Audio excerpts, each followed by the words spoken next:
प्रिय भक्तों, आज हम भगवान विष्णु यानी बृहस्पति देव की गुरुवार व्रत कथा और माता लक्ष्मी की एक ऐसी अद्भुत कथा सुनेंगे जो आपके जीवन के हर अंधकार को मिटा देगी।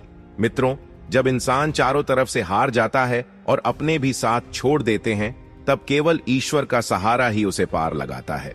ये कथा हमें याद दिलाती है कि दुनिया में धन और ताकत से बड़ा सत्य भगवान की भक्ति और इंसान की अच्छाई है। तो आइए अपनी सारी चिंताओं को पीछे छोड़ दें और पूरे मन से श्री हरि और माता लक्ष्मी के चरणों में ध्यान लगाकर इस पावन कथा का आनंद लें। प्यारे दर्शकों, बहुत ही प्राचीन समय की बात है। भारतवर्ष की पुण्य भूमि पर एक अत्यंत वैभवशाली और धर्मपरायण राज्य हुआ करता था, जिसके अधिपति थे राजन सूर्यवीर। राजन सूर्यवीर केवल एक शासक नहीं थे, बल्कि अपनी प्रजा के लिए एक पिता के समान थे। उनका हृदय दया और करुणा से भरा हुआ था। उनके राज्य में कोई भी भूखा नहीं सोता था। वे नित्य प्रतिदिन निर्धनों, ब्राह्मणों और असहाय लोगों की सहायता किया करते थे। उनके राज्य के भंडार हमेशा दान पुण्य के लिए खुले रहते थे। परंतु प्यारे दर्शकों, विधाता की रचना भी कितनी विचित्र होती है।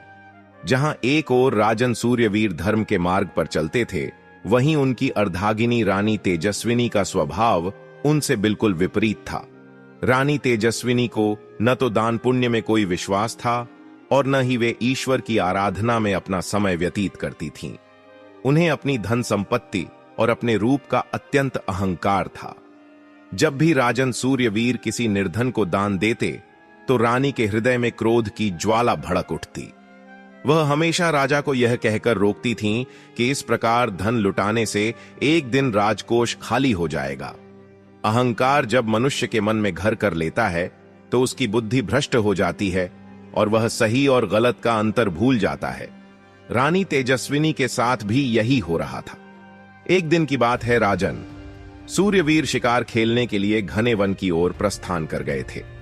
राजमहल में रानी तेजस्विनी अकेली थीं।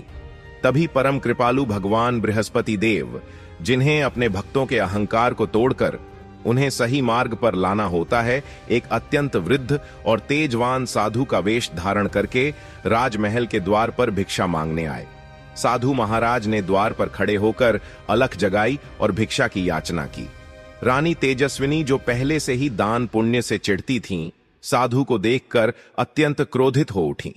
उन्होंने अहंकार से भरे शब्दों में कहा, हे साधु महाराज, आप यहां से चले जाइए।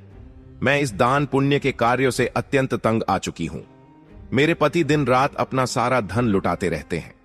मैं तो चाहती हूं कि हमारा यह सारा धन ही नष्ट हो जाए, ताकि न रहेगा बांस और न बजेगी बांसुरी।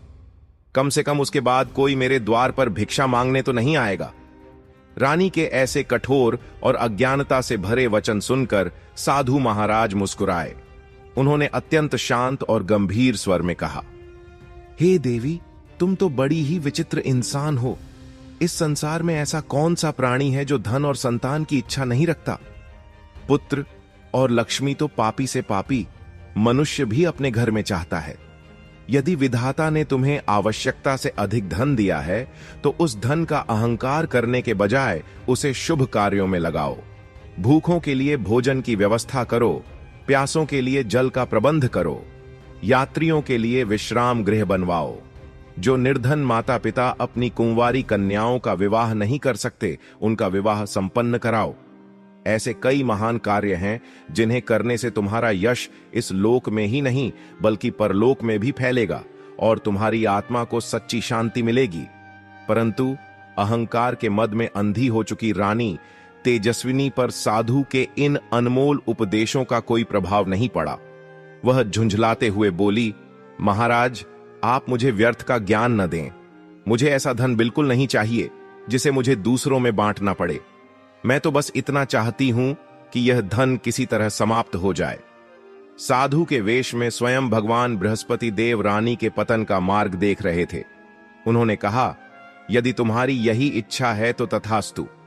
तुम ऐसा करना कि बृहस्पतिवार के दिन अपने घर को गोबर से लीपना, पीली मिट्टी से अपना सिर धोकर स्नान करना। उसी दिन चूल्हे पर भट्टी चढ़ाकर कपड़े धोना और दान धर्म का पूरी तरह से त्याग कर देना।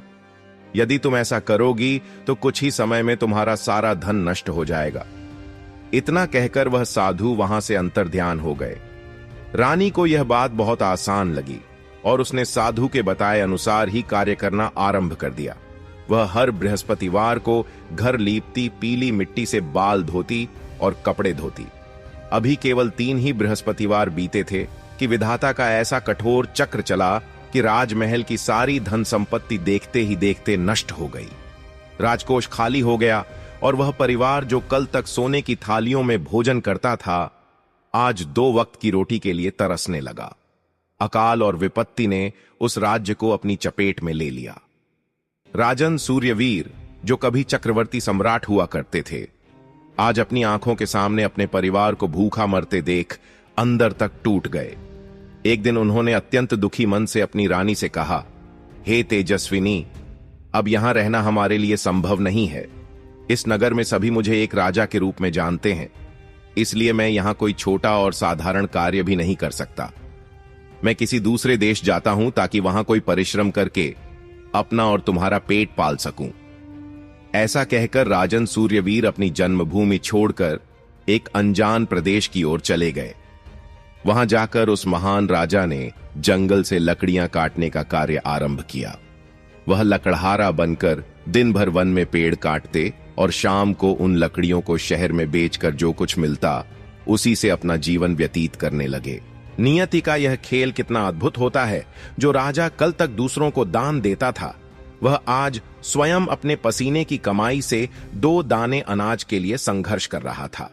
इधर राजा के परदेश जाने के बाद राजमहल में रानी तेजस्विनी और उनकी एक पुरानी सेविका माधवी का जीवन और भी नर्क के समान हो गया। एक बार लगातार 7 दिनों तक उन दोनों को अन्न का एक दाना तक नसीब नहीं हुआ। भूख से तड़पती हुई रानी ने अपनी सेविका माधवी से कहा, हे माधवी, पास के ही एक नगर में मेरी सगी बहन साक्षी रहती है। वह अत्यंत धनवान है। तुम किसी तरह उसके पास जाओ और उससे कुछ सहायता मांग कर लाओ ताकि हमारे प्राण बच सकें। रानी की आज्ञा पाकर सेविका माधवी किसी तरह घिसटते हुए रानी की बहन साक्षी के नगर पहुंची। जिस दिन माधवी वहां पहुंची उस दिन बृहस्पतिवार था और रानी की बहन साक्षी पूरी श्रद्धा और नियम के साथ भगवान बृहस्पति देव के व्रत की कथा सुन रही थी। माधवी ने साक्षी के घर में प्रवेश किया और अपनी रानी का सारा दुखद संदेश उसे सुनाया, लेकिन साक्षी ने उसकी बातों का कोई उत्तर नहीं दिया, क्योंकि वह जानती थी कि जब तक कथा चल रही हो तब तक मौन रहना चाहिए और किसी से बात नहीं करनी चाहिए। जब साक्षी ने कोई प्रतिक्रिया नहीं दी तो माधवी को लगा कि वह जानबूझकर उसका अपमान कर रही है। वह भूखी प्यासी सेविका क्रोध और दुख से भरकर वापस अपनी रानी के पास लौट आई और उसने रानी तेजस्विनी को बहन का सारा बर्ताव बता दिया।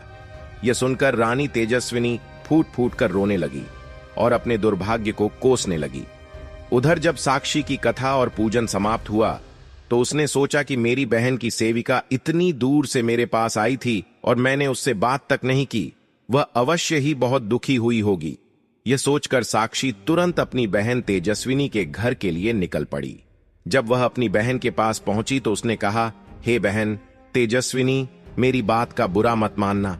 मैं बृहस्पतिवार का व्रत कर रही थी और हमारे नियमों के अनुसार जब तक व्रत की कथा पूरी नहीं हो जाती हम न तो अपनी जगह से उठ सकते हैं और न ही किसी से बोल सकते हैं। अब मुझे बताओ कि तुमने अपनी सेविका को मेरे पास क्यों भेजा था?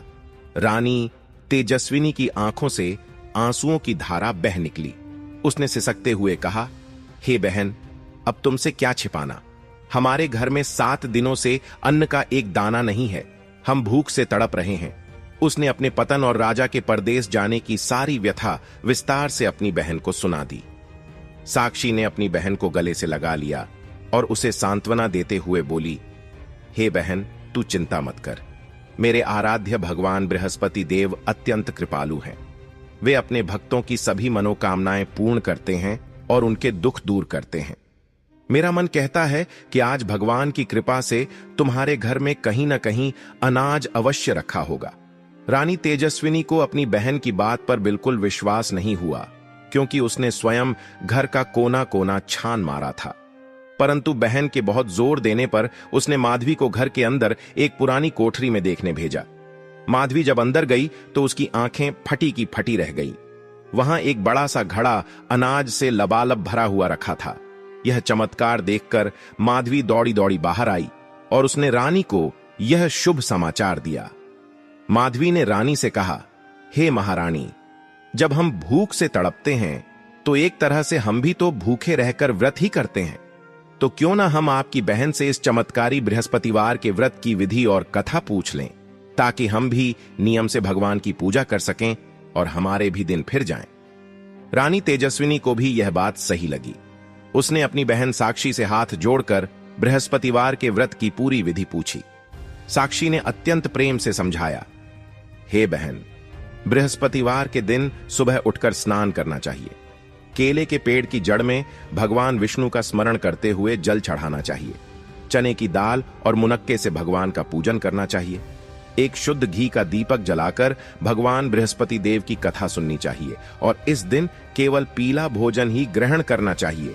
ऐसा करने से परमेश्वर बहुत प्रसन्न होते हैं और घर में सुख समृद्धि का वास होता है। व्रत और पूजन की सारी विधि बताकर साक्षी अपने नगर लौट गई। 7 दिन बीतने के बाद जब अगला गुरुवार आया तो रानी तेजस्विनी और सेविका माधवी ने पूरे श्रद्धा भाव से व्रत रखा। वे कहीं से चने की दाल और थोड़ा सा गुड़ मांग कर लाई और केले के पेड़ की जड़ में जाकर भगवान विष्णु का विधिवत पूजन किया। परंतु पूजा के बाद उन दोनों के सामने यह समस्या आ खड़ी हुई कि अब वे पीला भोजन कहां से लाएं। इस बात को लेकर दोनों के मन में बड़ी निराशा छा गई। परंतु भगवान विष्णु जो कण कण में विद्यमान हैं और अपने भक्तों की सच्ची श्रद्धा को पहचानते हैं, उन्होंने उन दोनों का दुख दूर करने का निश्चय किया। भगवान स्वयं एक अत्यंत साधारण व्यक्ति का रूप धारण करके आए और 2 सुंदर थालों में स्वादिष्ट पीला भोजन माधवी के हाथों में सौंप कर चले गए। यह भोजन पाकर माधवी की प्रसन्नता का कोई ठिकाना नहीं रहा। उसने रानी के साथ मिलकर वह दिव्य भोजन ग्रहण किया। उस दिन के बाद से वे दोनों हर गुरुवार को नियम से व्रत और पूजन करने लगीं। भगवान बृहस्पति देव की असीम कृपा से कुछ ही समय में रानी तेजस्विनी के पास फिर से अपार धन संपत्ति आ गई और उसका घर पहले की तरह वैभव से भर गया। परंतु मनुष्य का स्वभाव भी कैसा होता है, जब दुख होता है तो वह ईश्वर को याद करता है और जब सुख आता है तो वह फिर से अपने पुराने अहंकार में डूब जाता है। धन वापस आते ही रानी तेजस्विनी फिर से आलसी हो गई और दान पुण्य करने से कतराने लगी। यह देखकर सेविका माधवी ने रानी को टोकते हुए कहा, हे महारानी, आप फिर से उसी मार्ग पर जा रही हैं जिसने हमारा सब कुछ छीन लिया था। आपको याद होना चाहिए कि जब आपने धन का अहंकार किया था तब हमारा कैसा पतन हुआ था। अब जब भगवान की दया से हमें यह वैभव वापस मिला है तो हमें इसका सदुपयोग करना चाहिए। हमें भूखों को भोजन कराना चाहिए, निर्धनों की सहायता करनी चाहिए और शुभ कार्यों में धन का दान करना चाहिए। ऐसा करने से ही हमारे कुल का यश बढ़ेगा और हमें ईश्वर की सच्ची कृपा प्राप्त होगी। माधवी की यह ज्ञानवर्धक बात सुनकर रानी तेजस्विनी की आंखें खुल गईं। उसने अपने जीवन का उद्देश्य बदल दिया और अपना सारा धन धर्म और परोपकार के कार्यों में लगाने लगी, जिससे पूरे नगर में उसका यश और सम्मान फिर से स्थापित हो गया। इधर जो राजन सूर्यवीर प्रदेश जाकर लकड़हारा बन गए थे, उनके जीवन में दुखों का पहाड़ टूट पड़ा था। एक दिन वह लकड़हारा रूपी राजा अत्यंत उदास और हताश होकर एक घने जंगल में एक सूखे पेड़ के नीचे बैठा था। उसे अपना बीता हुआ कल, अपना विशाल साम्राज्य और अपना परिवार याद आ रहा था। वह सोच रहा था कि आखिर किस कर्म के कारण उसे यह दिन देखने पड़ रहे हैं। वह फूट फूट कर रो रहा था। संयोग से उस दिन भी बृहस्पतिवार का ही दिन था। उसी निर्जन और भयंकर वन में अचानक एक चमत्कार हुआ। वहां एक तेजस्वी साधु प्रकट हुए। यह साधु और कोई नहीं बल्कि स्वयं भगवान बृहस्पति देव थे। साधु ने राजा के पास आकर अत्यंत मधुर स्वर में पूछा, हे लकड़हारे, तुम इस सुनसान और भयानक जंगल में इतने चिंता मग्न और दुखी क्यों बैठे हो? तुम्हारे आंसुओं का क्या कारण है?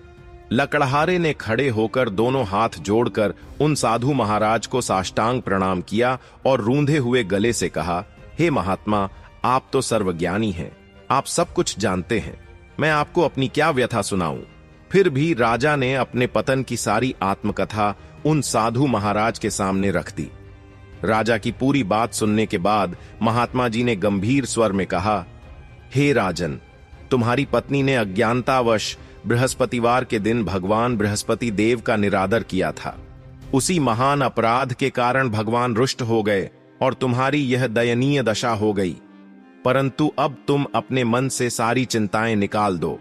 यदि तुम मेरे बताए हुए मार्ग पर चलोगे तो तुम्हारे जीवन के सारे कष्ट मिट जाएंगे और भगवान तुम्हें पहले से भी अधिक धन और ऐश्वर्य प्रदान करेंगे। तुम हर बृहस्पतिवार के दिन भगवान की कथा किया करो। 2 पैसे के चने और मुनक्के लाकर उसका प्रसाद बनाओ। 1 लोटे में शुद्ध जल और शक्कर मिलाकर अमृत तैयार करो। कथा के बाद अपने परिवार और सुनने वाले सभी प्रेमियों में वह प्रसाद बांटकर स्वयं भी ग्रहण करो। ऐसा करने से परमपिता परमात्मा तुम्हारी हर मनोकामना पूर्ण करेंगे। साधु के ये उत्साहवर्धक वचन सुनकर लकड़हारे के मन में थोड़ी आशा तो जगी, लेकिन उसने अपनी लाचारी प्रकट करते हुए कहा, हे प्रभु, मैं लकड़ियां बेचकर मुश्किल से इतना ही धन कमा पाता हूं जिससे मेरी एक समय की भूख मिट सके। मेरे पास तो धन का इतना अभाव है कि मैं पूजा का सामान भी नहीं खरीद सकता, और मुझे तो भगवान बृहस्पति देव की कोई कथा भी नहीं मालूम। मैं भला कैसे व्रत कर सकता हूं?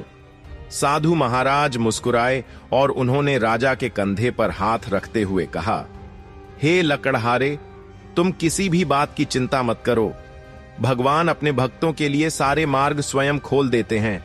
कल बृहस्पतिवार है, तुम हमेशा की तरह अपनी लकड़ियां लेकर शहर जाना। तुम्हें रोज से दुगना धन प्राप्त होगा। उस धन से तुम भरपेट भोजन भी कर लोगे और भगवान की पूजा का सामान भी ले आओगे। और जहां तक कथा की बात है, वह कथा मैं तुम्हें अभी सुनाता हूं। तुम इसे ध्यान से सुनो। साधु महाराज ने कथा आरंभ की। प्राचीन काल में एक अत्यंत निर्धन ब्राह्मण हुआ करता था जिसका नाम दीनदयाल था। उसकी पत्नी रूपलेखा अत्यंत मलिन और अस्वच्छ रहती थी। वह न तो सुबह स्नान करती थी और न ही कभी किसी देवता का नाम जपती थी। उसके इस व्यवहार से ब्राह्मण देवता हमेशा बहुत दुखी रहते थे। वे उसे बहुत समझाते, परंतु रूपलेखा पर किसी बात का कोई असर नहीं होता था। उन दोनों की कोई संतान भी नहीं थी, जो उनके जीवन का सबसे बड़ा दुख था। कुछ समय पश्चात भगवान की कृपा से दीनदयाल की पत्नी ने एक अत्यंत सुंदर और गुणवान कन्या को जन्म दिया। उस कन्या का नाम भाग्यश्री रखा गया। भाग्यश्री जैसे जैसे बड़ी होने लगी, उसमें अपनी मां से बिल्कुल अलग और पवित्र गुण दिखाई देने लगे। वह प्रतिदिन सूर्योदय से पूर्व उठती, स्नान करती और भगवान विष्णु के मंत्रों का जाप करती। उसने नियम से बृहस्पतिवार का व्रत करना भी आरंभ कर दिया। भाग्यश्री जब भी अपनी पाठशाला पढ़ने जाती तो वह अपनी मुट्ठी में थोड़ी सी जौ भर कर ले जाती और रास्ते में उन जौ के दानों को बिखेरती हुई जाती। भगवान की महिमा देखिए, जब वह पाठशाला से लौटती तो वे सभी जौ के दाने सोने के दानों में बदल जाते। भाग्यश्री उन सोने की जौ को बीनकर अपने घर ले आती। एक दिन वह बालिका अपने घर के आंगन में बैठकर एक साधारण सूप से उस सोने की जौ को फटक कर साफ कर रही थी। तभी दीनदयाल ने उसे देख लिया और आश्चर्यचकित होकर कहा, हे मेरी प्यारी बेटी, जब जौ सोने की है तो इसे साफ करने के लिए सूप भी तो सोने का ही होना चाहिए। यह बात भाग्यश्री के मन में बैठ गई। अगले दिन जब बृहस्पतिवार आया तो भाग्यश्री ने पूरे नियम से व्रत रखा और पूजा के समय भगवान बृहस्पति देव से सच्चे मन से प्रार्थना की कि हे प्रभु, यदि मैंने आपकी पूजा सच्ची श्रद्धा से की है तो मुझे जौ साफ करने के लिए एक सोने का सूप प्रदान करें। भगवान तो भाव के भूखे होते हैं। उन्होंने अपनी छोटी सी भक्त की वह प्रार्थना स्वीकार कर ली। अगले दिन हमेशा की तरह भाग्यश्री जौ बिखेरती हुई पाठशाला गई और जब वह लौट रही थी तो उसे रास्ते में भगवान की कृपा से एक अत्यंत सुंदर सोने का सूप मिल गया। वह बहुत प्रसन्न हुई और उसे घर ले आई। अब वह सोने के सूप में सोने की जौ साफ करने लगी, परंतु उसकी मां रूपलेखा का व्यवहार अब भी वैसा ही गंदा और अस्वच्छ था। एक दिन की बात है, जब भाग्यश्री अपने आंगन में उस सोने के सूप से जौ साफ कर रही थी, तभी उस राज्य का राजकुमार कौशल अपने घोड़े पर सवार होकर वहां से गुजरा। उसने जब उस सुंदर कन्या को सोने के सूप में सोने की जौ साफ करते देखा तो वह उसके रूप और उसके इस चमत्कारिक कार्य को देखकर पूरी तरह मोहित हो गया। वह अपने महल वापस लौट आया, लेकिन उसके मन से भाग्यश्री की छवि नहीं जा रही थी। वह इतना उदास हो गया कि उसने अन्न जल सब कुछ त्याग दिया और अपने बिस्तर पर लेट गया। जब राजा को अपने पुत्र की इस दशा का पता चला तो वह अपने मंत्री के साथ राजकुमार के कक्ष में पहुंचे। राजा ने चिंतित होकर पूछा, हे मेरे प्रिय पुत्र, तुम्हें किस बात का कष्ट है? क्या किसी ने तुम्हारा अपमान किया है या कोई और बात है? तुम निसंकोच होकर मुझे बताओ, मैं तुम्हारे लिए कुछ भी कर गुजरने को तैयार हूं। राजकुमार कौशल ने अपने पिता से कहा, हे पिताजी, आपकी कृपा से मुझे कोई दुख नहीं है और न ही किसी ने मेरा अपमान किया है, परंतु मैंने नगर में एक कन्या को देखा है जो सोने के सूप में जौ साफ कर रही थी। मैं केवल उसी कन्या से विवाह करना चाहता हूं, अन्यथा मैं अपने प्राण त्याग दूंगा। राजा यह बात सुनकर बहुत आश्चर्य में पड़ गए। उन्होंने कहा, हे पुत्र, यदि ऐसा है तो तुम उस कन्या के घर का पता बताओ, मैं स्वयं जाकर तुम्हारे विवाह का प्रस्ताव रखूंगा। राजकुमार ने उस ब्राह्मण के घर का पता बताया। राजा के मंत्री दीनदयाल के घर पहुंचे और उन्होंने ब्राह्मण देवता को सारा हाल कह सुनाया। दीनदयाल तो मानो खुशी से पागल हो गए। उन्होंने तुरंत अपनी कन्या का विवाह राजकुमार के साथ करने की स्वीकृति दे दी। पूरी विधि विधान और राजसी ठाठ बांट के साथ भाग्यश्री का विवाह राजकुमार कौशल के साथ संपन्न हो गया।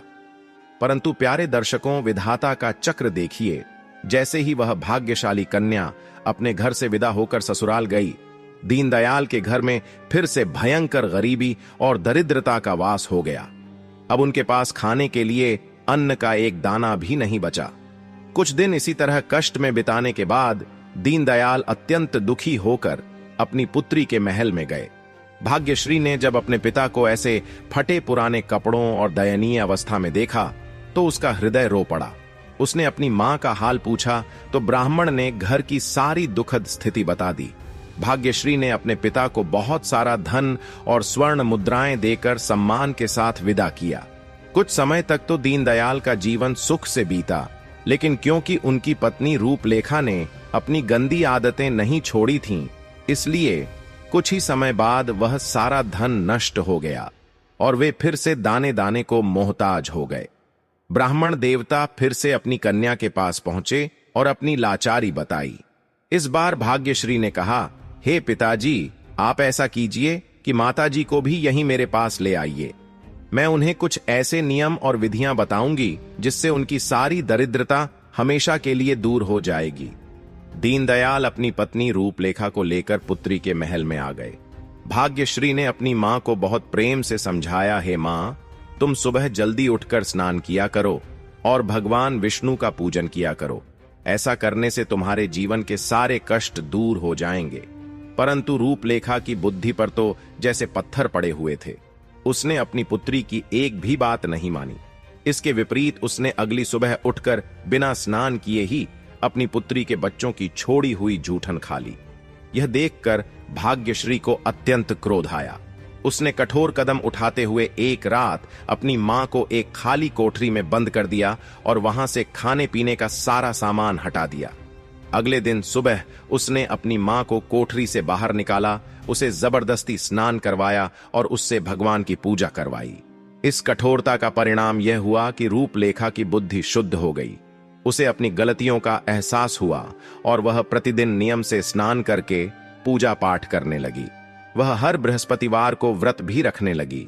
इस व्रत और पूजा के प्रताप से उसकी सारी मलिनता दूर हो गई। दीनदयाल और रूपलेखा अत्यंत धनवान और सुखी हो गए और जीवन भर भगवान की भक्ति करते हुए अंत में उन्हें स्वर्ग की प्राप्ति हुई। प्यारे दर्शकों, साधु महाराज ने लकड़हारे को यह पूरी कथा सुनाई और फिर वे वहां से अंतर्ध्यान हो गए। लकड़हारा, जो कि वास्तव में राजा सूर्यवीर था, इस कथा को सुनकर अत्यंत प्रभावित हुआ। उसने तय किया कि वह अब कभी बृहस्पतिवार का व्रत नहीं छोड़ेगा। समय बीतता गया और फिर से बृहस्पतिवार का दिन आया। लकड़हारा वन से लकड़ियां काटकर शहर में बेचने गया। साधु महाराज के कहे अनुसार उस दिन उसे लकड़ियों के बदले बहुत अधिक पैसा मिला। उन पैसों से उसने चने की दाल और गुड़ खरीदा और पूरी श्रद्धा के साथ बृहस्पतिवार का व्रत और पूजन किया। उस दिन के बाद से उसके जीवन के सारे कष्ट धीरे धीरे दूर होने लगे और वह सुख शांति से अपना जीवन व्यतीत करने लगा। परंतु मनुष्य का मन बहुत चंचल होता है। जब अगला गुरुवार आया तो लकड़हारा किसी कारणवश अपना व्रत और पूजन करना भूल गया। इस भूल के कारण भगवान बृहस्पति देव उससे अत्यंत नाराज हो गए और उन्होंने राजा की परीक्षा लेने का निर्णय किया। उस नगर के राजा, जिसका नाम नरेश धर्मपाल था, उन्होंने उस दिन अपने महल में एक बहुत ही विशाल और भव्य यज्ञ का आयोजन किया था। नरेश धर्मपाल ने पूरे शहर में मुनादी करवा दी थी कि आज कोई भी नागरिक अपने घर में न तो चूल्हा जलाएगा और न ही भोजन पकाएगा। पूरी प्रजा राजा के महल में ही आकर भोजन ग्रहण करेगी। यदि किसी ने इस आज्ञा का उल्लंघन किया तो उसे मृत्युदंड दिया जाएगा। नगर के सभी लोग राजा की आज्ञा मानकर राजमहल में भोजन करने चले गए, लेकिन वह लकड़हारा अपने काम में उलझा रहने के कारण बहुत देर से पहुंचा। चूंकि वह सबसे अंत में आया था, इसलिए राजा धर्मपाल स्वयं उसे अपने साथ महल के अंदर ले गए और उसे सम्मान पूर्वक भोजन कराने लगे। जिस कक्ष में लकड़हारा भोजन कर रहा था, उसी कक्ष में एक खूंटी पर रानी का अत्यंत बहुमूल्य और चमचमाता हुआ मोतियों का हार लटक रहा था। लकड़हारा अपना भोजन कर ही रहा था कि अचानक वह हार उस खूंटी से रहस्यमयी तरीके से गायब हो गया। जब रानी की नजर उस खूंटी पर गई तो हार न पाकर उसने तुरंत शोर मचा दिया। रानी ने राजा से कहा कि इस कक्ष में केवल यह लकड़हारा ही था, अवश्य ही इसी ने मेरा कीमती हार चुराया है। राजा धर्मपाल ने बिना कोई विचार किए तुरंत अपने सिपाहियों को बुलाया और उस निर्दोष लकड़हारे को कारागार में डाल दिया। लकड़हारा अंधियारी और ठंडी कालकोठरी में पड़ा पड़ा अत्यंत दुखी होकर रोने लगा। वह सोचने लगा कि न जाने मेरे किस पूर्व जन्म के पाप का मुझे यह दंड मिल रहा है कि मैं बिना किसी अपराध के इस जेल में सड़ रहा हूं। तब उसे उस वन में मिले उन साधु महाराज का स्मरण हुआ। उसने सच्चे मन से भगवान बृहस्पति देव को पुकारा। अपने भक्त की करुण पुकार सुनकर तत्काल भगवान बृहस्पति देव उसी साधु के वेश में कालकोठरी में प्रकट हो गए। उन्होंने लकड़हारे की दयनीय दशा देखकर कहा, अरे मूर्ख इंसान, तूने बृहस्पतिवार के दिन मेरा व्रत और कथा नहीं की। यह उसी भूल का परिणाम है कि तुझे यह अपमान और दुख सहना पड़ रहा है। परंतु अब तू चिंता मत कर। आने वाले बृहस्पतिवार के दिन जब तू उठेगा तो तुझे इस कारागार के दरवाजे पर 4 पैसे पड़े हुए मिलेंगे। तू उन पैसों से भगवान की पूजा का सामान मंगवाना और पूरे विधि विधान से मेरी कथा करना।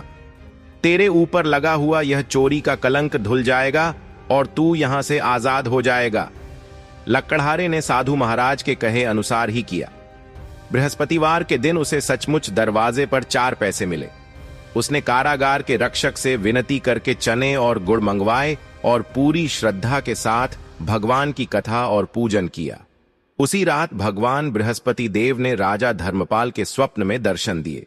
भगवान ने अत्यंत क्रोधित स्वर में राजा से कहा, हे राजन, तुमने जिस निर्दोष लकड़हारे को चोर समझकर अपने कारागार में बंद कर रखा है, वह वास्तव में कोई साधारण लकड़हारा नहीं, बल्कि एक महान राजा है। रानी का हार उसने नहीं चुराया है, वह हार उसी खूंटी पर लटका हुआ है। कल सुबह होते ही उस राजा को पूरे सम्मान के साथ आजाद कर देना, अन्यथा मैं तुम्हारे पूरे राज्य को नष्ट कर दूंगा। सुबह उठते ही राजा धर्मपाल भागते हुए उस कक्ष में गए और देखा कि सचमुच रानी का हार उसी खूंटी पर लटका हुआ था।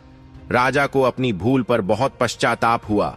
उन्होंने तुरंत सिपाहियों को भेजकर लकड़हारे को बुलवाया। नरेश धर्मपाल ने लकड़हारे के सामने हाथ जोड़कर क्षमा मांगी और कहा, हे भाई, मुझे क्षमा कर दो, मैंने अज्ञानतावश तुम पर चोरी का आरोप लगाया। राजा ने उसे बहुत सारे सुंदर वस्त्र, बहुमूल्य आभूषण और धन देकर पूरे सम्मान के साथ विदा किया। अब राजा सूर्यवीर, जो इतने दिनों तक लकड़हारे का जीवन जी रहे थे, भगवान बृहस्पति देव की आज्ञा और कृपा से अपने राज्य की ओर लौट चले। जब राजन सूर्यवीर अपने राज्य की सीमाओं के निकट पहुंचे तो वे वहां का दृश्य देखकर पूरी तरह आश्चर्यचकित रह गए। जहां कभी अकाल और दरिद्रता का राज था, वहां अब सुंदर और हरे भरे बाग बगीचे थे। जगह जगह विशाल कुएं और सरोवर खुदे हुए थे। यात्रियों के लिए धर्मशालाएं और भव्य मंदिर बने हुए थे। राजन ने एक राहगीर से पूछा, भाई, यह सब सुंदर निर्माण किसने करवाए हैं? उस राहगीर ने अत्यंत आदर के साथ उत्तर दिया, महाराज, यह सभी धर्म के कार्य हमारी महारानी और उनकी सेविका माधवी ने करवाए हैं। यह सुनकर राजन को आश्चर्य भी हुआ और मन ही मन रानी पर थोड़ा क्रोध भी आया, क्योंकि उन्हें लगा कि रानी ने यह सब वैभव कैसे प्राप्त कर लिया। इधर जब रानी तेजस्विनी को यह शुभ समाचार मिला कि उनके पति राजन सूर्यवीर लौट रहे हैं, तो वह खुशी से फूल कर कुप्पा हो गई। परंतु उसने अपनी सेविका माधवी से कहा, हे माधवी राजा, हमें अत्यंत बुरी और दरिद्र अवस्था में छोड़कर गए थे। कहीं ऐसा न हो कि वह हमारी यह समृद्धि देखकर कुछ गलत समझ बैठें और बिना मिले ही वापस लौट जाएं। इसलिए तुम राजमहल के मुख्य द्वार पर जाकर खड़ी हो जाओ और जैसे ही राजा आएं, उन्हें पूरे सम्मान के साथ अंदर लेकर आना। माधवी आज्ञा मानकर द्वार पर खड़ी हो गई। जब राजन आए तो माधवी उन्हें आदर के साथ महल के अंदर ले आई। राजन ने क्रोधित होते हुए अपनी रानी से पूछा, हे तेजस्विनी, जब मैं गया था तब तो हमारे पास अन्न का एक दाना भी नहीं था। अब तुमने इतना विशाल धन और वैभव कैसे प्राप्त कर लिया? रानी तेजस्विनी ने हाथ जोड़कर विनम्रता से उत्तर दिया, हे स्वामी, हमें यह सब अपार धन और समृद्धि भगवान बृहस्पति देव के चमत्कारिक व्रत और पूजन के प्रभाव से प्राप्त हुई है। मैंने और माधवी ने सच्चे मन से भगवान की शरण ली और उन्होंने हमारे सभी दुख दूर कर दिए। यह सुनकर राजन सूर्यवीर का हृदय भगवान की भक्ति से भर गया। उन्होंने निश्चय किया कि अब से वे केवल बृहस्पतिवार को ही नहीं, बल्कि प्रतिदिन तीनों समय भगवान बृहस्पति देव की कथा को सुनेंगे और हर गुरुवार को पूरे विधि विधान से व्रत रखेंगे। अब राजन हमेशा अपने दुपट्टे में चने की दाल और मुनक्के बांधकर रखते और दिन में 3 बार कथा कहते। एक दिन राजन सूर्यवीर ने विचार किया कि बहुत समय हो गया है, क्यों न अपनी बहन साक्षी के घर जाकर उसका हालचाल जाना जाए। ऐसा सोचकर राजन अपने घोड़े पर सवार होकर अपनी बहन के नगर की ओर चल पड़े। मार्ग में जाते हुए उन्होंने एक अत्यंत विचित्र दृश्य देखा। कुछ लोग एक मृत व्यक्ति के शव को लेकर श्मशान की ओर जा रहे थे। राजन ने उन्हें रोका और कहा, अरे भाइयों, तुम लोग जा तो रहे हो, लेकिन पहले मेरे भगवान बृहस्पति देव की कथा सुन लो। उन लोगों को राजा की बात बहुत अजीब लगी। वे क्रोधित होकर बोले, अरे मूर्ख इंसान, हमारा अपना आदमी मर गया है, हम शोक में डूबे हैं और तुझे अपनी कथा की पड़ी है। परंतु उनमें से कुछ समझदार और बुजुर्ग लोग बोले, ठीक है भाई, कहने दो, यदि यह कथा सुनाना चाहता है तो हम सुन लेते हैं। राजन ने अपने दुपट्टे से चने की दाल निकाली और कथा आरंभ की। भगवान की महिमा का चमत्कार देखिए। जैसे ही कथा आधी हुई, वह मृत व्यक्ति जो कफन में लिपटा हुआ था हिलने लगा, और जब राजन ने कथा पूरी करके भगवान का जयकारा लगाया तो वह मृत मनुष्य राम राम कहते हुए जीवित होकर उठ खड़ा हुआ। यह देखकर वहां उपस्थित सभी लोग आश्चर्यचकित रह गए और भगवान बृहस्पति देव की जय जयकार करने लगे। राजन वहां से आगे बढ़े। कुछ दूर जाने पर उन्होंने देखा कि एक किसान अपने खेत में हल चला रहा था। राजन ने उसके पास जाकर कहा, अरे भैया, तुम अपना काम रोककर मेरी बृहस्पतिवार की कथा सुन लो। किसान चिढ़कर बोला, अरे जा यहां से, जब तक मैं तेरी कथा सुनूंगा तब तक तो मैं अपने खेत की 4 क्यारियां जोत लूंगा। जा, अपना काम कर और मुझे मेरा काम करने दे। किसान ने जैसे ही राजा का तिरस्कार किया, भगवान का कोप उस पर बरस पड़ा। उसके दोनों मजबूत बैल अचानक पछाड़ खाकर जमीन पर गिर पड़े और उस हट्टे कट्टे किसान के पेट में अचानक अत्यंत भयंकर दर्द होने लगा। वह दर्द के मारे जमीन पर लौटने लगा। उसी समय उस किसान की वृद्ध मां उसके लिए दोपहर का भोजन लेकर वहां पहुंची। जब उसने अपने पुत्र और बैलों की यह दुर्दशा देखी तो वह घबरा गई। उसने अपने बेटे से पूछा कि यह सब अचानक कैसे हो गया। बेटे ने दर्द से कराहते हुए उस घुड़सवार राजा की सारी बात बता दी। बुढ़िया समझ गई कि यह किसी देवता का अपमान करने का परिणाम है।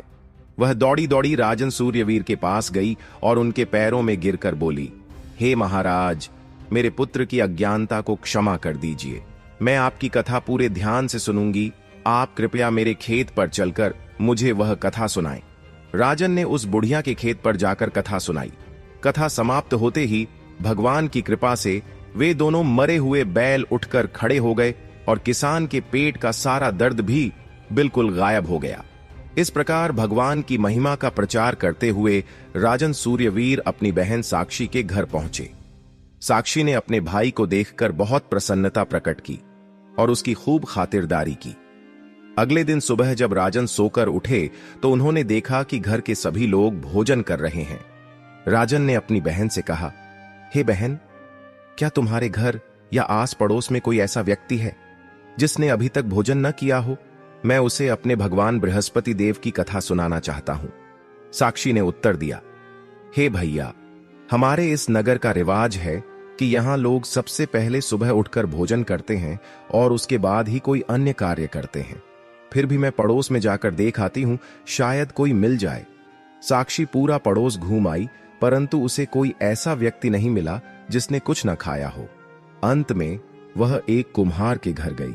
उस कुम्हार का एक छोटा लड़का पिछले कई दिनों से बहुत बीमार था और इसी दुख में उस परिवार ने पिछले 3 दिनों से अन्न का एक दाना भी नहीं खाया था। साक्षी ने उस कुम्हार से अपने भाई की कथा सुनने का आग्रह किया। कुम्हार मान गया। राजन ने जाकर उस कुम्हार के घर बृहस्पतिवार की कथा सुनाई। कथा समाप्त होते ही भगवान बृहस्पति देव का ऐसा चमत्कार हुआ कि वह बीमार लड़का, जो बिस्तर से उठ भी नहीं सकता था, बिल्कुल स्वस्थ होकर बैठ गया।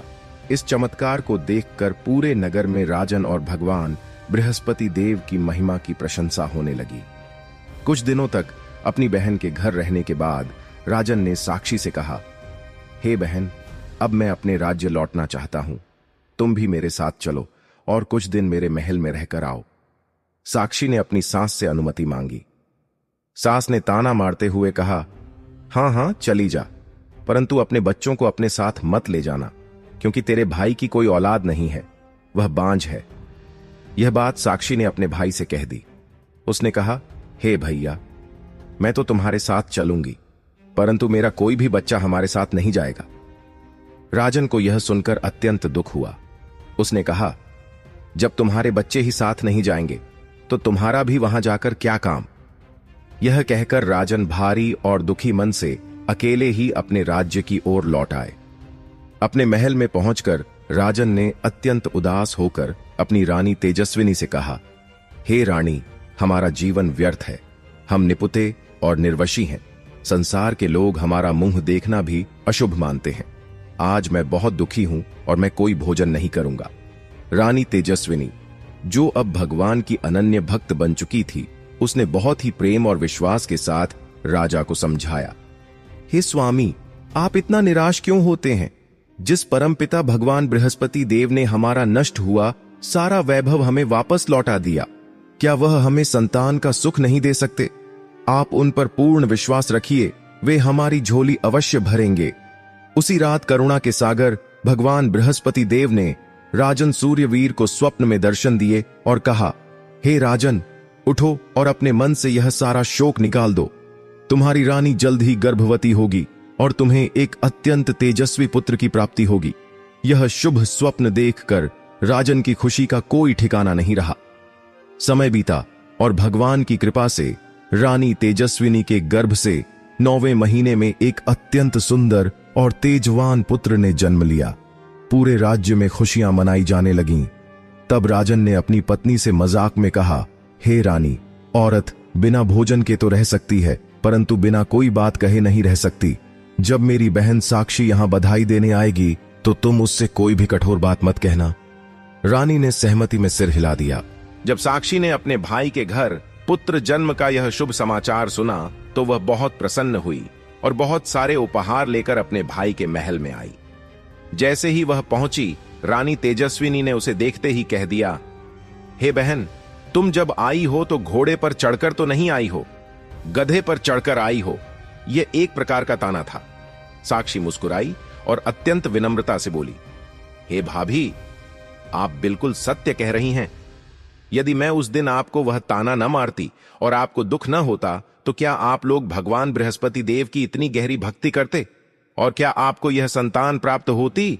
यह सब भगवान की ही लीला है। भगवान बृहस्पति देव ऐसे ही हैं। वे अपने भक्तों की हर इच्छा पूरी करते हैं। बस श्रद्धा और विश्वास सच्चा होना चाहिए।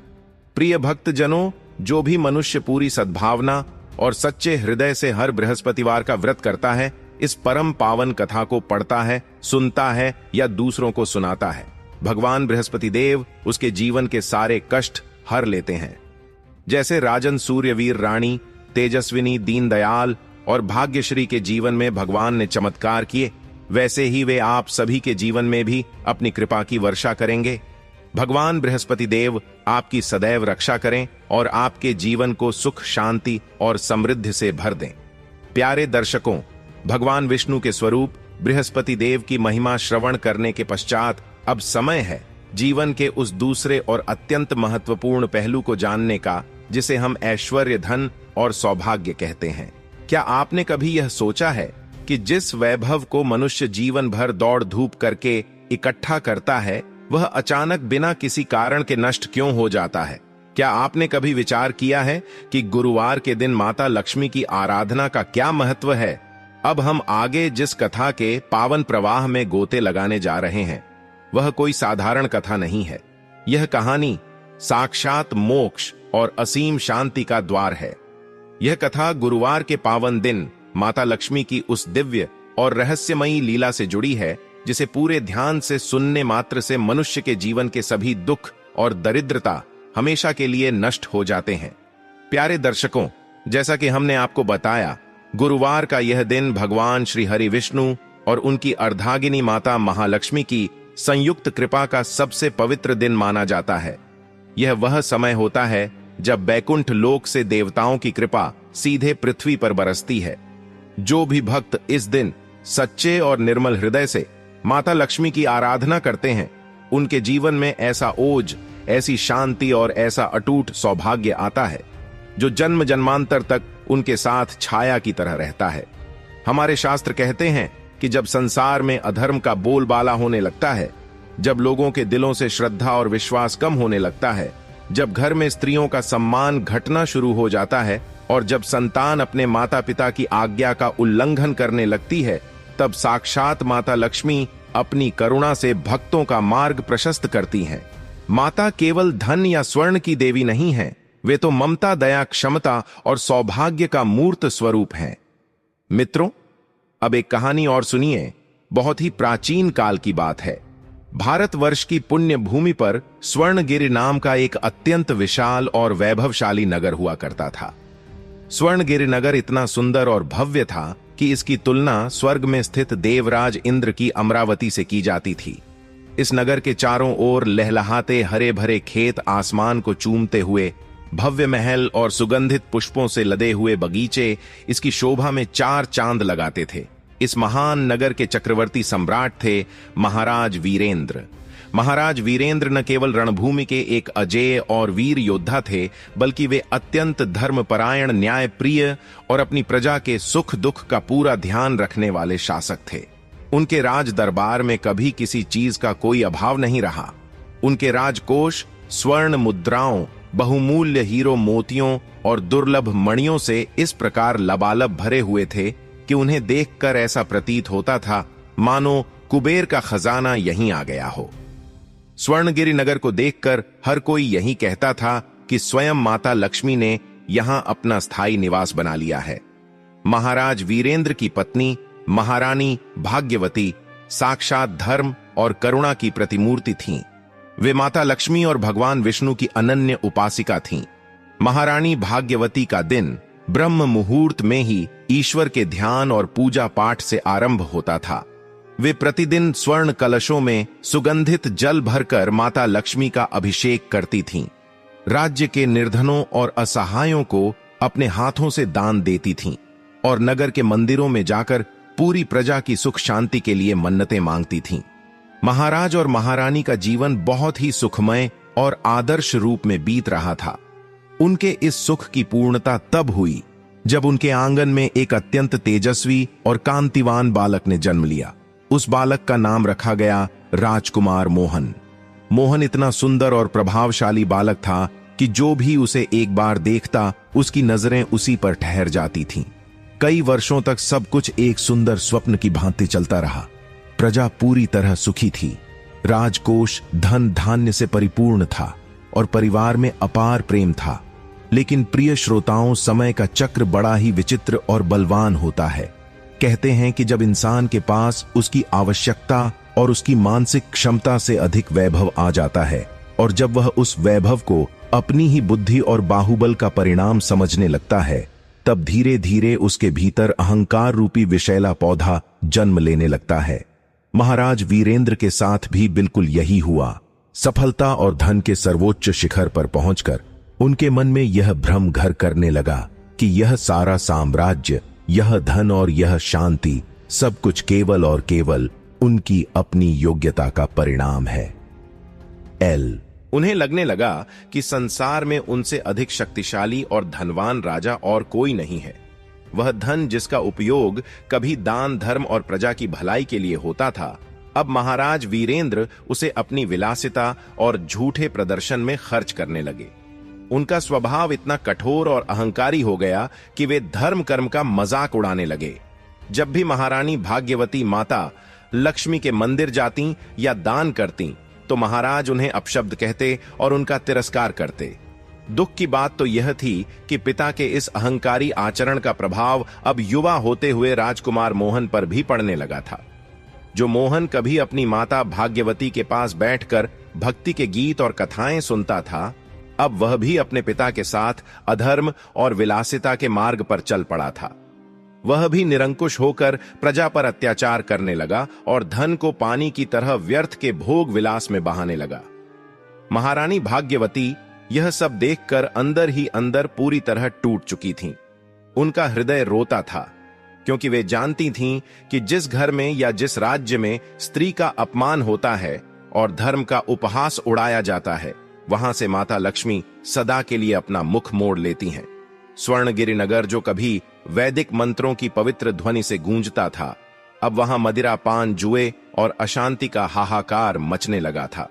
राजा वीरेंद्र और राजकुमार मोहन को इस प्रकार मर्यादा का घोर उल्लंघन करते देख माता लक्ष्मी, जो हर प्राणी के हृदय की बात जानती हैं, अत्यंत रुष्ट हो उठी।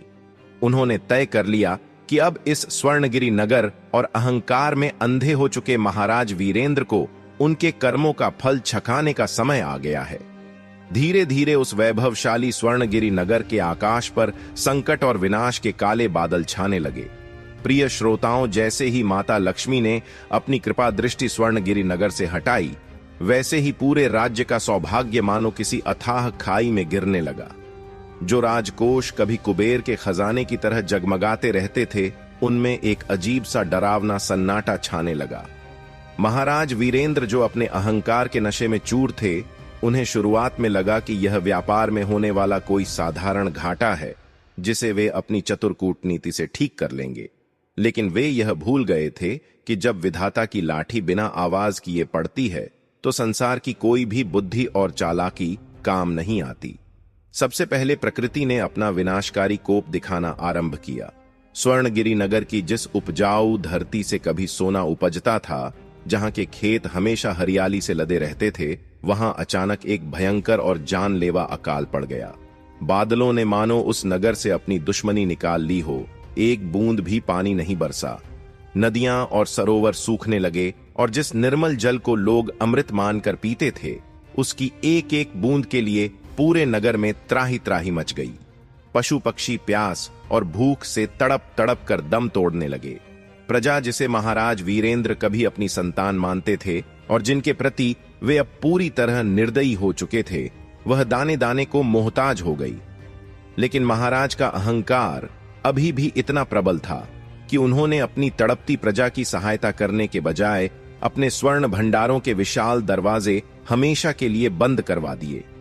उन्होंने स्वार्थ में अंधे होकर सोचा कि यदि वे प्रजा को अपना धन बांटेंगे तो उनका अपना वैभव कम हो जाएगा। इसी बीच राजमहल के भीतर एक और डरावनी अनहोनी हुई। महाराज वीरेंद्र के खजाने में रखा हुआ वह चमचमाता सोना अचानक रहस्यमयी तरीके से काला पड़ने लगा। अत्यंत कीमती हीरो और मोतियों की चमक ऐसे गायब हो गई जैसे वे सड़क पर पड़े कोई साधारण और मूल्यहीन पत्थर हों। जब पहरेदारों ने घबराते हुए महाराज को यह सूचना दी तो उनके पैरों तले जमीन खिसक गई। वे पागलों की तरह दौड़ते हुए खजाने की ओर गए, लेकिन वहां जाकर उन्होंने जो दृश्य देखा, उसे देखकर उनके कंठ से एक दर्दनाक चीख निकल गई। जिस असीमित सोने पर उन्हें इतना घमंड था, वह अब राख और धूल की तरह हवा में उड़ रहा था। यह कोई सामान्य घटना नहीं थी, बल्कि यह साक्षात इस बात का प्रमाण था कि धन की देवी माता लक्ष्मी स्वर्णगिरी नगर से हमेशा के लिए प्रस्थान कर चुकी हैं। लेकिन विपत्तियों का यह सिलसिला यहीं नहीं रुका। महाराज वीरेंद्र और राजकुमार मोहन, जो हमेशा मदिरा और विलासिता के नशे में डूबे रहते थे, उन्हें अचानक एक अज्ञात और असाध्य भयंकर रोग ने अपनी गिरफ्त में ले लिया। उनके शरीर का सारा औज और तेज गायब हो गया और वे निढाल होकर बिस्तर पर गिर पड़े। जिस युवा राजकुमार मोहन को अपने आकर्षक रूप और बल पर इतना घमंड था, उसका शरीर पीला पड़ गया, उसकी नसें कमजोर हो गईं और उसकी सारी शक्ति क्षीण होने लगी। राजमहल में दूर दूर से बड़े बड़े वैद्यों और हकीमों को बुलाया गया। अत्यंत दुर्लभ और कीमती जड़ी बूटियां मंगवाई गईं, लेकिन किसी भी औषधि का उन दोनों पर कोई सकारात्मक प्रभाव नहीं हो रहा था। राजा और राजकुमार अपने ही भव्य महल में लाचार कैदियों की भांति असहाय होकर रह गए। प्रिय श्रोताओं, इंसान जब धन और सत्ता के नशे में होता है तो उसे लगता है कि पूरी दुनिया उसके कदमों में झुकी हुई है, लेकिन जैसे ही उसके हाथ से माता लक्ष्मी की कृपा चली जाती है, वैसे ही इस स्वार्थी दुनिया का असली और भयानक चेहरा उसके सामने आ जाता है। महाराज वीरेंद्र के जो मित्र चाटुकार और दरबारी कल तक उनके आगे पीछे घूमते थे, उनकी जय जयकार करते थे और उनके धन पर ऐश करते थे, वे अब धीरे धीरे उनसे किनारा करने लगे। जब राजकोष पूरी तरह खाली हो गया तो सेना के जवानों ने वेतन न मिलने के कारण विद्रोह कर दिया। जिन मंत्रियों पर राजा को सबसे ज्यादा भरोसा था, उन्होंने गुप्त रूप से दुश्मन राज्यों के साथ हाथ मिला लिया। जिस अजेय स्वर्णगिरी नगर की सीमाओं की ओर कोई आंख उठाकर भी नहीं देख सकता था, आज पड़ोसी राज्यों के लालची राजाओं ने उस पर आक्रमण करने की पूरी योजना तैयार कर ली थी। राजकुमार मोहन की स्थिति तो और भी अधिक दयनीय थी। जिन तथाकथित मित्रों के साथ बैठकर वह जुआ खेलता था और अपनी दौलत लुटाता था, उन्होंने अब संकट के समय मोहन को पहचानने से भी साफ इनकार कर दिया। जब मृत्यु शैया पर पड़े राजकुमार ने उनसे थोड़ी सी सहायता की गुहार लगाई तो उन्होंने उसे धिक्कार कर वहां से भगा दिया। अहंकार की वह ऊंची और शानदार मीनार, जिसे महाराज वीरेंद्र ने वर्षों में खड़ा किया था, अब ताश के पत्तों की तरह पूरी तरह ढह रही थी। राजमहल की सारी सुख सुविधाएं एक एक करके गायब हो गई थीं। सारे नौकर चाकर अपनी जान बचाकर भाग गए थे। जो चक्रवर्ती राजा कल तक रेशमी वस्त्रों और आभूषणों से लदा रहता था, वह आज मैले कुचैले कपड़ों में अपनी जान की भीख मांग रहा था। इस भयंकर और असहनीय स्थिति में महाराज वीरेंद्र का सारा अहंकार टूटकर चकनाचूर हो गया। उन्हें अब अपनी पत्नी महारानी भाग्यवती की वे सारी धर्मपूर्ण बातें याद आने लगीं, जिन्हें वे अक्सर ठुकरा दिया करते थे। उन्हें यह गहरा एहसास हो गया कि उन्होंने केवल अपना धन और साम्राज्य ही नहीं खोया है, बल्कि अपने झूठे अहम के कारण उन्होंने अपना धर्म, अपना सम्मान और अपनी आत्मा की शांति भी खो दी है। उस रात स्वर्णगिरी नगर के काले और डरावने आकाश में जोर से बिजली कड़कती रही और मूसलाधार बारिश की जगह मानो आसमान से विपत्तियों और आंसुओं की वर्षा हो रही हो। महाराज वीरेंद्र को अपनी इस बेबसी और अपने किए गए पापों पर इतनी भयंकर ग्लानि हुई कि उन्होंने निर्णय लिया कि अब इस अपमानजनक जीवन को जीने का कोई अर्थ नहीं है। वे अब अपने प्राण त्याग देंगे। वे अपनी म्यान से अपनी नंगी तलवार निकालने के लिए आगे बढ़े। लेकिन ठीक उसी क्षण उनके अंधेरे कक्ष में एक अलौकिक और दिव्य प्रकाश फैल गया। वह प्रकाश इतना शीतल और मन को शांत करने वाला था कि महाराज के जलते हुए मन को जैसे किसी ने चंदन का लेप लगा दिया हो। उस प्रकाश के ठीक बीच में उन्हें अपनी धर्मपत्नी महारानी भाग्यवती दिखाई दी, जो माता लक्ष्मी की एक छोटी सी प्रतिमा के सामने पूर्ण भक्तिभाव से दीप जला रही थीं और उनके मुखमंडल पर एक अद्भुत और अवर्णनीय तेज था। महाराज वीरेंद्र डगमगाते और कांपते कदमों से भाग्यवती के पास पहुंचे और उनके चरणों में गिर पड़े। एक चक्रवर्ती और अभिमानी सम्राट का अपनी पत्नी के चरणों में इस प्रकार गिरना इस बात का सबसे बड़ा प्रमाण था कि उनका अहंकार अब पूरी तरह से मर चुका है। वे एक बच्चे की तरह फूट फूट कर रोने लगे और बोले, हे देवी, मुझे क्षमा कर दो। मैंने अपनी मूर्खता में माता लक्ष्मी का घोर अपमान किया। मैंने अपने ही हाथों से इस सुंदर नगर को नर्क बना दिया। अब मेरे पास न तो धन है, न राज्य है, और न ही मेरा इकलौता पुत्र मोहन जीवित बचने की हालत में है। मुझे बताओ भाग्यवती, क्या माता लक्ष्मी मुझ जैसे पापी और अपराधी को कभी क्षमा करेंगी? क्या मेरे जीवन का यह अंधकार कभी छटेगा? प्रिय श्रोताओं, महाराज वीरेंद्र का वह पर्वत के समान विशाल अहंकार अब पूरी तरह से धूल में मिल चुका था। उनकी आंखों से बहने वाले पश्चाताप के वे गर्म आंसू उनके हृदय के सारे मैल को धोकर साफ कर रहे थे। महारानी भाग्यवती ने देखा कि उनके स्वामी के भीतर अब वह क्रूर राजा नहीं, बल्कि एक त्रस्त, डरा हुआ और क्षमा मांगता हुआ एक साधारण मनुष्य खड़ा है। उन्होंने बड़े ही प्रेम से महाराज को सहारा देकर उठाया और मंदिर के गर्भगृह की ओर ले गईं, जहां माता लक्ष्मी की मूर्ति के सामने एक अखंड दीपक टिमटिमा रहा था। महारानी भाग्यवती अत्यंत कोमल और सांत्वना भरे स्वर में बोली, हे स्वामी, आप शोक मत कीजिए।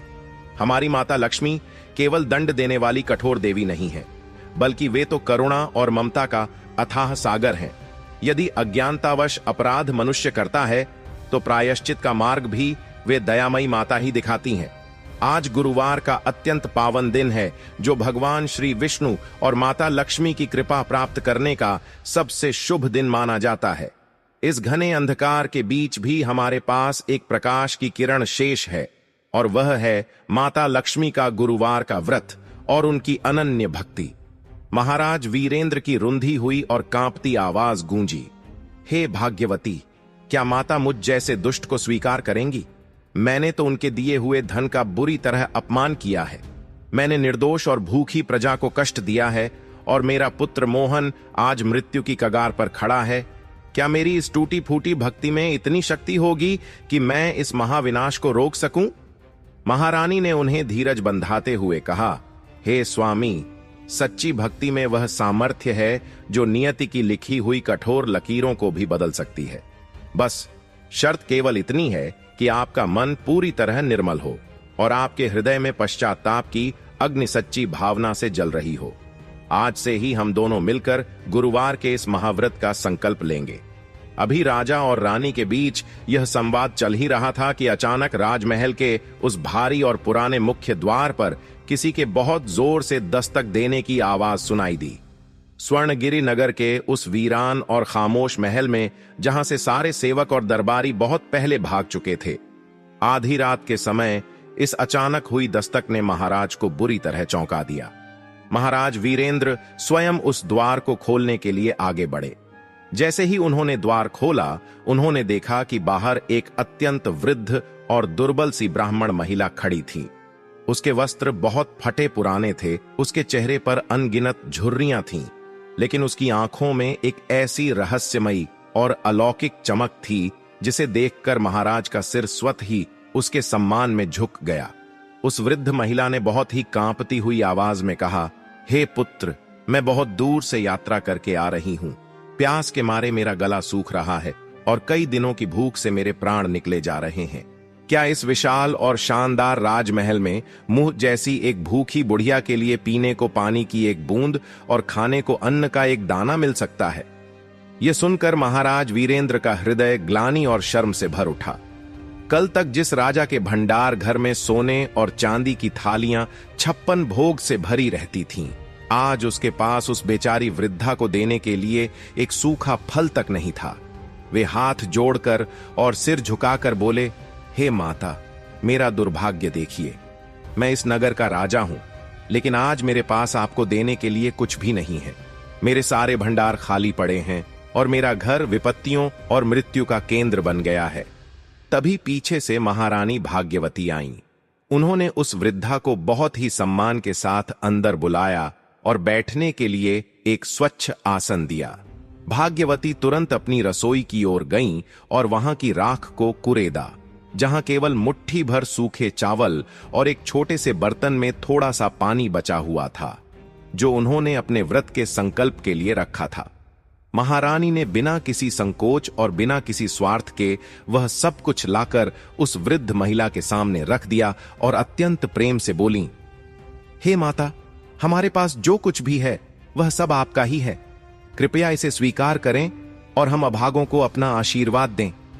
उस वृद्ध महिला ने उस भोजन को ग्रहण किया और उसके चेहरे पर एक अलौकिक मुस्कान छा गई।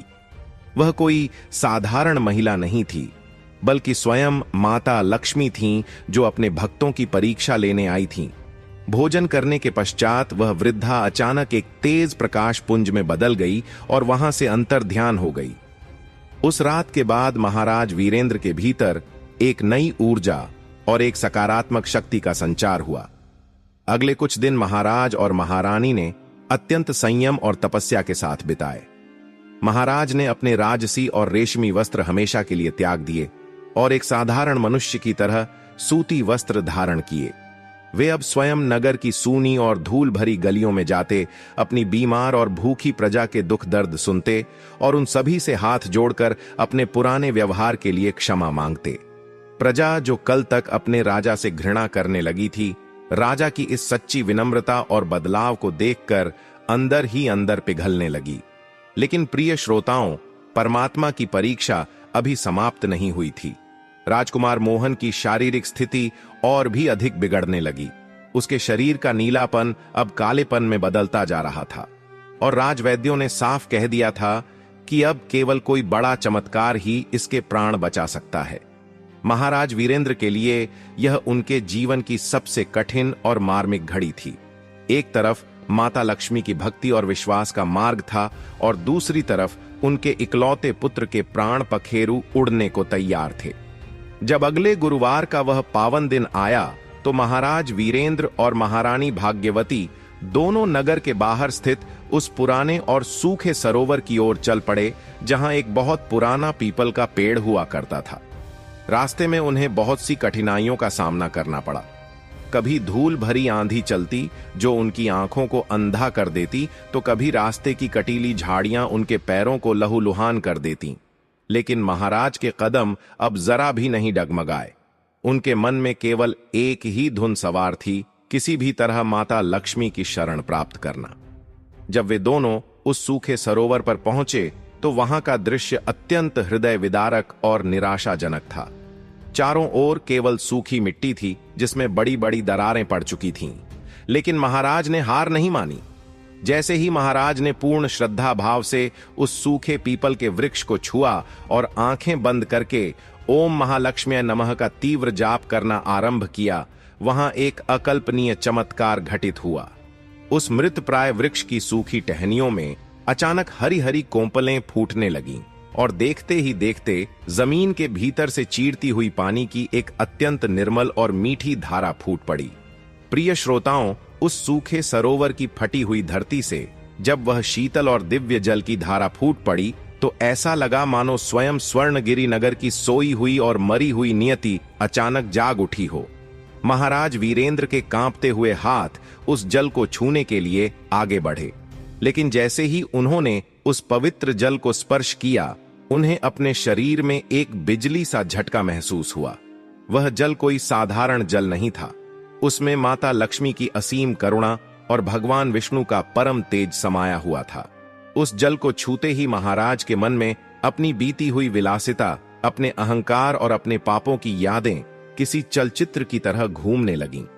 उन्हें याद आया कि कैसे उन्होंने अपने ही नगर के प्यासे लोगों को पानी की एक एक बूंद के लिए तरसाया था और आज वही फटी हुई मिट्टी उन्हें जीवन देने के लिए तैयार थी। महारानी भाग्यवती ने सरोवर के तट पर बैठकर अपनी कोमल हथेलियों में उस जल को भरा और महाराज से कहा, हे स्वामी, यह जल केवल हमारी प्यास बुझाने के लिए नहीं है, यह तो आपके अंतर्मन के मैल को हमेशा के लिए धोने के लिए है। आज गुरुवार है और इस पावन बेला में हमें यहीं इस पीपल की छांव में बैठकर माता लक्ष्मी की उस अमर और दिव्य कथा का श्रवण करना है, जो सोए हुए भाग्य को भी जगा देती है। लेकिन स्वामी, यह याद रहे कि इस कथा के दौरान आपका मन रत्ती भर भी विचलित नहीं होना चाहिए। चाहे आकाश टूटकर गिर जाए या धरती फट जाए, जब तक यह कथा पूर्ण नहीं होती, हमें माता के चरणों से अपना ध्यान नहीं हटाना है। महाराज वीरेंद्र ने अपनी पत्नी की यह बात शिरोधार्य की। वे दोनों वहीं पीपल की शीतल छाया में ध्यान लगाकर बैठ गए। स्वर्णगिरी नगर के उस वीरान सरोवर पर अचानक एक अद्भुत और रहस्यमयी शांति छा गई। तभी महाराज ने देखा कि उस पीपल के वृक्ष से पीले रंग के सुगंधित पुष्प स्वतः ही उनके ऊपर गिरने लगे हैं, जैसे प्रकृति स्वयं यह पावन कथा सुनने के लिए उत्सुक हो। महारानी भाग्यवती ने अपनी मधुर और भक्तिपूर्ण वाणी में माता लक्ष्मी के गुणों और उनकी महिमा का गान शुरू किया। उन्होंने विस्तार से बताया कि कैसे माता लक्ष्मी चंचला होने के बाद भी केवल वहीं स्थिर होकर रहती हैं जहां सत्य, धर्म, दान और विनम्रता का वास होता है। कथा अभी मध्य में ही पहुंची थी कि तभी दूर से किसी के बहुत तेजी से दौड़ते हुए आने की पदचाप सुनाई दी। वह व्यक्ति राजमहल का एक अत्यंत पुराना और वफादार सेवक था। उसके कपड़े धूल और पसीने से सने हुए थे और उसकी आंखों में एक भयानक खौफ था। वह हांफते हुए जोर से चिल्लाया, महाराज, अनर्थ हो गया। राजकुमार मोहन की सांसें अब उखड़ रही हैं।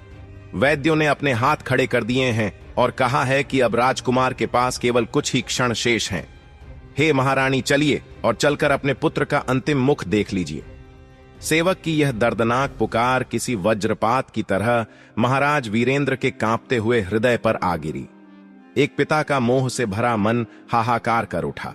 उनका शरीर आसन छोड़कर महल की ओर दौड़ने के लिए बुरी तरह व्याकुल हो गया। उनके दिमाग में मोहन का वह मासूम चेहरा घूमने लगा जब उसने पहली बार उन्हें पिता कहकर पुकारा था। महाराज अपनी जगह से खड़े होने ही वाले थे कि महारानी भाग्यवती ने उनका हाथ कसकर पकड़ लिया। भाग्यवती की आंखों में भी आंसू थे, लेकिन उनका संकल्प हिमालय पर्वत की तरह अडिग था। भाग्यवती ने धीमे लेकिन अत्यंत दृढ़ स्वर में कहा, स्वामी रुक जाइए। यह हमारी माता लक्ष्मी की अंतिम और सबसे कठिन परीक्षा है। यदि आज आप इस कथा को बीच में अधूरा छोड़कर गए तो न तो यह नगर बचेगा और न ही हमारा पुत्र मोहन। जो माता प्राण देने वाली हैं, वही माता हमारे प्राणों की रक्षा भी करेंगी। आप बस विश्वास रखिए। महाराज वीरेंद्र अपनी पत्नी की इस अडिग आस्था के आगे झुक गए और वापस कथा सुनने बैठ गए। जब कथा पूरी हुई और उन्होंने पूरी श्रद्धा के साथ माता की आरती संपन्न की, तब महारानी भाग्यवती ने उस सरोवर के दिव्य जल को एक मिट्टी के पात्र में भर लिया। भाग्यवती ने वह जल से भरा पात्र महाराज को दिया और कहा, स्वामी, अब इसे लेकर तुरंत महल की ओर जाइए।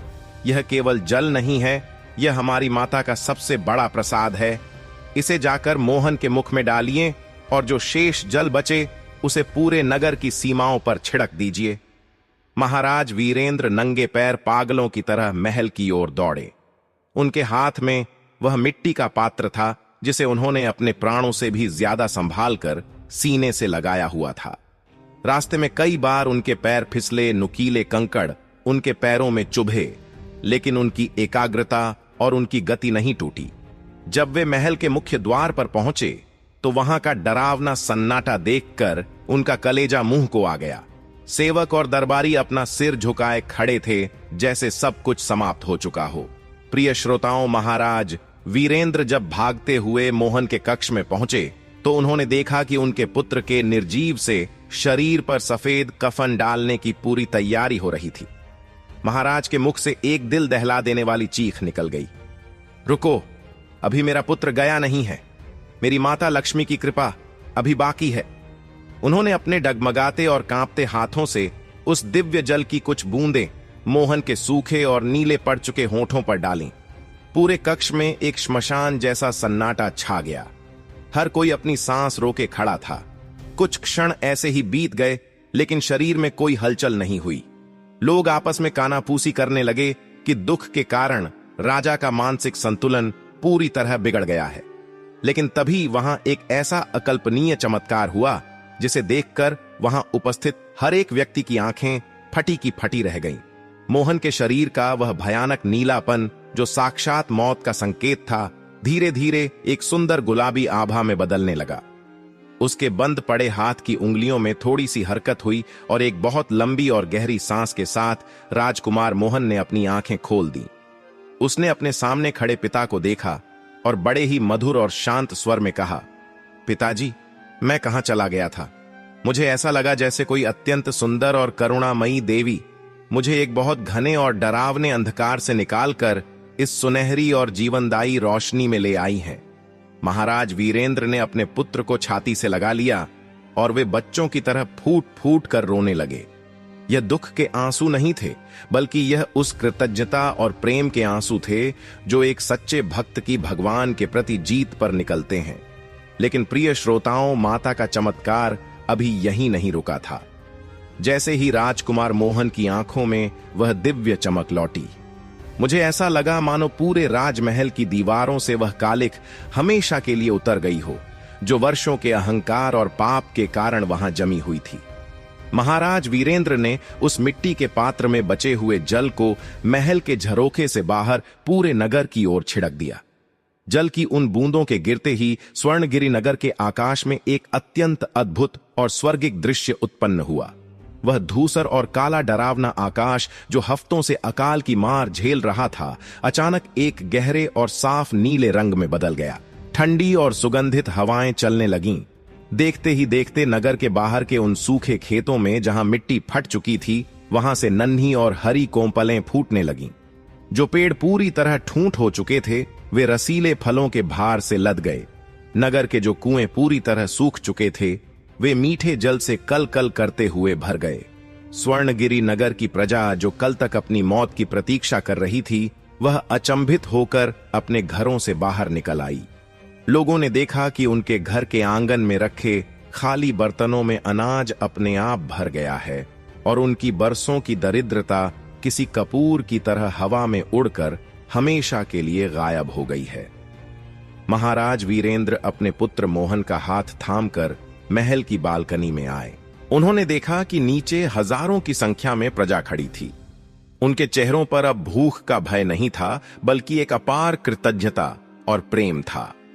प्रजा ने जैसे ही अपने राजा और राजकुमार को पूरी तरह स्वस्थ देखा, पूरे नगर में माता लक्ष्मी की जय और महाराज वीरेंद्र की जय के गगन भेदी नारे गूंजने लगे। लेकिन महाराज के मन में अब वह पुराना गर्व और अहंकार बिल्कुल नहीं था। वे अच्छी तरह जानते थे कि यह सब उनकी शक्ति या राजपाट का कमाल नहीं है, बल्कि उनकी पत्नी भाग्यवती की कठोर तपस्या और माता लक्ष्मी की असीम अनुकंपा का ही परिणाम है। महाराज वीरेंद्र ने तुरंत आदेश दिया कि राजमहल के वे भारी दरवाजे, जो उनके अहंकार के कारण गरीबों के लिए बंद कर दिए गए थे, उन्हें हमेशा के लिए खोल दिया जाए। उन्होंने अपने राजकोष और स्वर्ण भंडार की ओर रुख किया। वहां पहुंचकर उन्होंने देखा कि जो सोना अकाल के समय काला पड़ गया था, वह अब कुंदन की तरह चमक रहा था। लेकिन इस बार महाराज ने उस असीमित सोने को अपनी तिजोरियों में बंद करने के बजाय उसे दीन दुखियों में बांटने का एक बहुत बड़ा निश्चय किया। उन्होंने स्वयं अपने हाथों से ब्राह्मणों, विधवाओं और अनाथ बच्चों को खुले हाथों से दान देना शुरू किया। राजकुमार मोहन भी अब पूरी तरह बदल चुका था। उसने अपने पिता के साथ मिलकर नगर की सेवा का संकल्प लिया। जो राजकुमार कल तक मदिरा और विलासिता में डूबा रहता था, वह अब नंगे पैर नगर की गलियों में घूमकर बीमारों की सेवा कर रहा था। जब स्वर्णगिरी नगर में यह भव्य अनुष्ठान और दान पुण्य चल रहा था, उसी समय एक और बड़ी चुनौती उनके सामने आकर खड़ी हो गई। पड़ोसी राज्य के राजा सूर्यकांत, जिन्हें स्वर्णगिरी की पुरानी दुर्दशा और अकाल के बारे में गुप्तचरों से खबर मिली थी, उन्होंने अपनी एक अत्यंत विशाल सेना के साथ स्वर्णगिरी पर आक्रमण कर दिया था। राजा सूर्यकांत की सेना स्वर्णगिरी की सीमाओं पर आ पहुंची थी और युद्ध के नगाड़े बजने लगे थे। महाराज वीरेंद्र के सेनापति ने घबराते हुए दरबार में आकर कहा, महाराज, हमारी सेना अभी युद्ध के लिए बिल्कुल तैयार नहीं है और शत्रु की सेना हमसे 10 गुना बड़ी है। हम क्या करें? महाराज वीरेंद्र एक क्षण के लिए मौन हो गए। उनकी दृष्टि अपनी तलवार पर गई। एक राजा का धर्म कहता था कि वह युद्ध करे, लेकिन एक भक्त का धर्म कह रहा था कि जब सब कुछ माता लक्ष्मी पर छोड़ दिया है, तो अब चिंता किस बात की। महाराज ने एक अत्यंत साहसी निर्णय लिया। उन्होंने अपनी सेना से कहा कि कोई भी सैनिक अपनी तलवार नहीं उठाएगा और नगर के सभी द्वार खोल दिए जाएं। महाराज वीरेंद्र पीले वस्त्र धारण करके नंगे पैर राजमहल के द्वार पर खड़े हो गए और उन्होंने दोनों हाथ जोड़कर माता लक्ष्मी का ध्यान करना आरंभ कर दिया। इधर जैसे ही राजा सूर्यकांत की विशाल सेना ने स्वर्णगिरि नगर की सीमा में प्रवेश करने का प्रयास किया, वहां माता लक्ष्मी का एक और चमत्कार हुआ।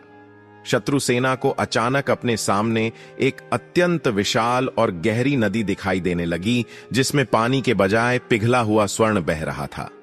उस नदी के तेज और ताप को देखकर शत्रु सेना के घोड़े और हाथी बुरी तरह भयभीत होकर पीछे की ओर भागने लगे। राजा सूर्यकांत ने जब यह अद्भुत और मायावी दृश्य देखा तो उसका सारा घमंड टूट गया। उसे समझ आ गया कि इस नगर की रक्षा स्वयं कोई दैवीय शक्ति कर रही है और यहां युद्ध करना मूर्खता है। राजा सूर्यकांत अपने अस्त्र शस्त्र डालकर पैदल ही महाराज वीरेंद्र के पास आया और उनके चरणों में गिरकर क्षमा मांगने लगा।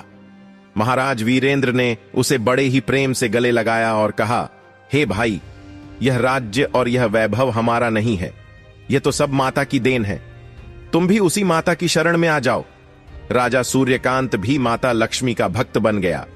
तभी वहां एक और अलौकिक दृश्य उत्पन्न हुआ। महल के प्रांगण में प्रज्वलित यज्ञ कुंड की अग्नि से एक अत्यंत सौम्य और मनमोहक सुगंध उठने लगी। पूरे प्रांगण में एक ऐसी रोशनी फैली जो सूर्य से भी अधिक तेज थी, परंतु चंद्रमा जैसी शीतल थी। उस प्रकाश के बीच में कमल के आसन पर विराजमान स्वर्ण के समान वर्ण वाली साक्षात माता महालक्ष्मी प्रकट हुईं। महाराज वीरेंद्र, महारानी भाग्यवती और राजकुमार मोहन सहित वहां उपस्थित सभी लोग माता के चरणों में दंडवत लेट गए। माता लक्ष्मी ने अत्यंत मधुर वाणी में कहा, हे पुत्र वीरेंद्र, आज तुम्हारी परीक्षा पूर्ण हुई। तुमने अपने अहंकार को त्याग कर धर्म का मार्ग चुना। लेकिन याद रखना, मैं उसी घर में वास करती हूं जहां स्त्रियों का सम्मान होता है, जहां धन ईमानदारी से कमाया जाता है और जहां उस धन का उपयोग समाज के कल्याण के लिए होता है। जो भी भक्त गुरुवार के दिन सच्चे मन से मेरी इस कथा का श्रवण करेगा, उसके घर में मैं अन्नपूर्णा और लक्ष्मी बनकर सदा के लिए वास करूंगी। इतना कहकर माता लक्ष्मी वहां से अंतर्ध्यान हो गईं। उस दिन के बाद से महाराज वीरेंद्र ने अपना पूरा जीवन धर्म और प्रजा की सेवा में लगा दिया और उनका नगर हमेशा के लिए सुख शांति का प्रतीक बन गया। प्रिय श्रोताओं, आज की इन दोनों दिव्य कथाओं के माध्यम से हमने आपको यह समझाना चाहा है कि जीवन में धन का अहंकार पतन का कारण है और ईश्वर की भक्ति तथा विनम्रता ही सच्चा सुख है। यदि आपको इन कथाओं में छिपा यह गहरा आध्यात्मिक ज्ञान और माता लक्ष्मी तथा भगवान बृहस्पति देव की यह महिमा आपके हृदय को छू गई हो, तो कृपया इस ज्ञानवर्धक प्रस्तुति को लाइक अवश्य करें। इस कथा को अपने परिवार, मित्रों और प्रियजनों के साथ ज्यादा से ज्यादा शेयर करें ताकि वे भी इस ईश्वरीय कृपा और ज्ञान का लाभ उठा सकें। हमारे इस चैनल को सब्सक्राइब करके हमारे इस आध्यात्मिक परिवार का हिस्सा बने ताकि हम आगे भी आपके लिए ऐसी ही परम कल्याणकारी और सत्य के मार्ग पर ले जाने वाली कथाएं लाते रहें। आपके एक लाइक और शेयर से किसी भटके हुए मनुष्य को सही मार्ग मिल सकता है। प्रेम से बोलिए भगवान श्री हरि विष्णु की जय, माता महालक्ष्मी की जय।